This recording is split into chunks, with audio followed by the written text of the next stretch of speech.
Вітаю, друзі! Деякий час тому я був присутній на одній конференції, де був представник Німеччини, і він провів дуже цікаву аналогію між тим, що відбувалося в Радянському Союзі і в Україні в окремий історичний період. Він розповів про те, що коли Радянський Союз фактично почав руйнуватися, то політичні еліти, партійні еліти, місцеві бонзи і всі інше, замість того, щоб рятувати Радянський Союз, і, до речі, це дуже добре, що вони його не рятували, але вони замість того, щоб рятувати свою країну, почали рятувати своє майбутнє. Вони почали виводити активи, відоме золото партії, почали виводити активи, які належали державі, в приватну власність для того, щоб передати собі. Створювали окремі банки з допомогою держфінансування, свої банки, створювали свої структури і намагалися забезпечити своє майбутнє. Вони традиційно, як звичайні совки, рятували себе, коли той корабель під назвою СРСР ішов на дно. До речі, це дуже добре для всіх нас, тому що це безглузде, спотворене створіння під назвою СРСР повинно було подохнути.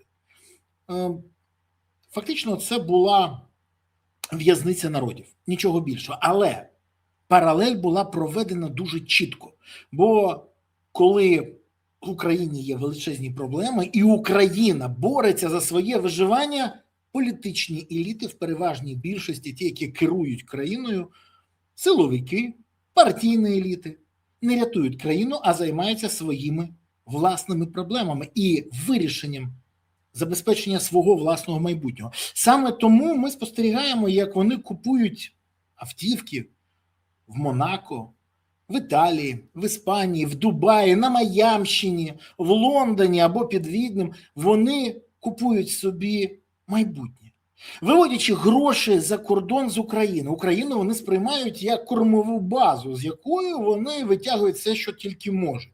Вони не бачать її як майбутнє для своєї родини, для своїх дітей. І це страшна ситуація. Так, аналогія з Радянським Союзом, дійсно, є, схоже. Тоді партійні еліти виводили все, що могли, переводили комсомольські вожаки все в кооперативний рух і робили себе заможним. До речі, перші бригади були як дуже так схоже створені.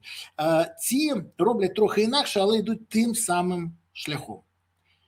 Ми постійно бачимо підозри в корупції за те, що представники влади щось чергове зміндічили чи збаканили, щось вкрали, щось отримали як хабар, десь щось за щось хапанули і їх на цьому спіймали. Велику кількість ще не довели їх провину через суд, але для цього потрібен тільки час. Час і політична воля. В цей час ми спостерігаємо інше. Військові замість того, щоб забезпечувати не всі, а окремі, забезпечувати процеси мобілізації, забезпечують процеси отримання хабаря. Те ж саме ми бачимо зараз в МСЕК або на ВЛК. І це велика трагедія, бо корупція не з'являється не звідти, вона з'являється зсередини суспільства. І коли хтось каже про те, що так он же, депутати крадуть, оточення президента краде, і що і? Якщо вони будуть їсти лайно, ви ж не будете їсти лайно. А корупція теж саме лайно, і ви його готові їсти. І отут велика проблема. Тому що Радянський Союз якраз і потонув завдяки тому, що були величезні проблеми, а влада замість того, щоб рятувати країну, рятувала, ще раз кажу, своє комфортне майбутнє, розуміючи, що їм це не цікаво. От нашій владі, схоже, теж не цікаво, бо президент мовчить і про напад на військовослужбовця ТЦК, і про двушечку на Москву, і про багато чого іншого. Влада розтринкала майже все з резервного фонду, там було 50 мільярдів до кінця року, вони за 3 місяці залишили там 700 мільйонів. З 50 мільярдів. Нічого вже майже не залишилось. Не займаються вирішенням проблем, ніхто не займається вирішенням того, що повинно Україні допомогти перемогти Росію. Я зараз не перебільшую. Це не тільки британські ЗМІ пишуть про це або американські. Нещодавно в комунікації один з європейських військових, доволі відомий, авторитетний, пояснив, що для перемоги України над Росією є всі складові. Нема тільки одного – політичної волі через те, що влада, і це мені каже європейський військовий, орієнтована на вибори, а не на перемогу у війні. Перемогу на виборах, які можуть ніколи і не відбутися. Це страшна ситуація. І якщо ви в цей момент чекаєте, що є якісь дорослі з Європи, які нам допоможуть, то я хочу вас розчарувати. В Європі теж не все добре. Останні скандали в Європі показують, що, на жаль, з дорослими там теж дефіцит. Покидьків, до речі, теж в них вистачає. Наприклад, Комітет міністрів Ради Європи ще в лютому зняв імунітет з колишнього генсека Ради Європи Турбіна Ягланда, і за ним закріплено статус підозрюваного у справі про тяжкі корупційні злочини, пов'язаний, до речі, з засудженим за організацією проституції американським фінансистом Епштейном. Єнс Столтенберг, наприклад, ще один представник західного політичного бомонду, зізнався фактично в своїх мемуарах про здачу країн Балтії. Він був готовий на буферну зону з Кремлем. Ще раз, колишній генсек НАТО у 2021 році був готовий обговорити з РФ виведення військ Альянсу зі Східної Європи і створити буферну зону з країн Балтії. І, до речі, тоді і країни Балтії, і Польща були проти, але він це проігнорував. І ці люди вчать нас демократії. Розумієте, Кремль завжди шукав подібних слабких політиків, щоб через них досягати цілі. Когось купували, когось залякували, когось шантажували, а через когось руйнували системи, країни і фактично структури. Знаєте, я не хочу казати, наскільки росіянам сьогодні вдається зруйнувати ЄС або Сполучені Штати. Це хай розбираються громадяни цих країн.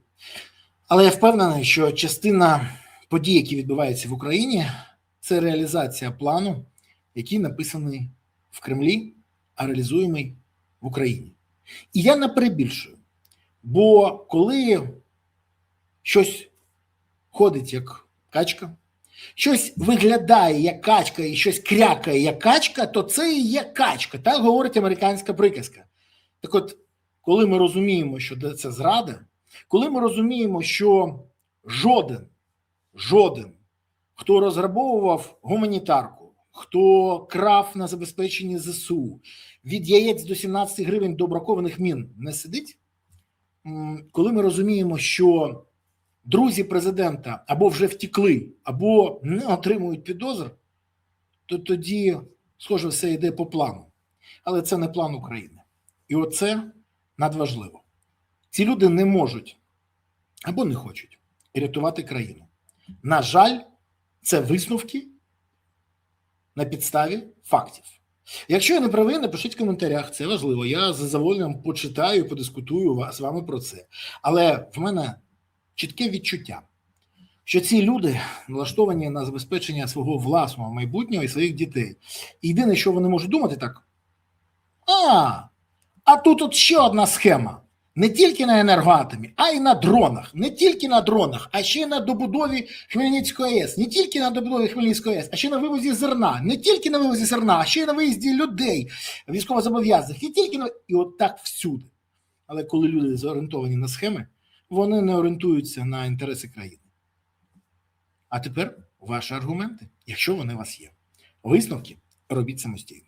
І дякую вам, що ви дивитесь цей ефір. Ставите вподобайки, коментуйте, поширюйте і не забувайте підписатися. Це важливо. Важливо для каналу і для вас. Я буду і далі висвітлювати подібні теми для того, щоб ви розуміли, що відбувається. І, до речі, найголовніше – це все ж таки підтримувати Збройні Сили України.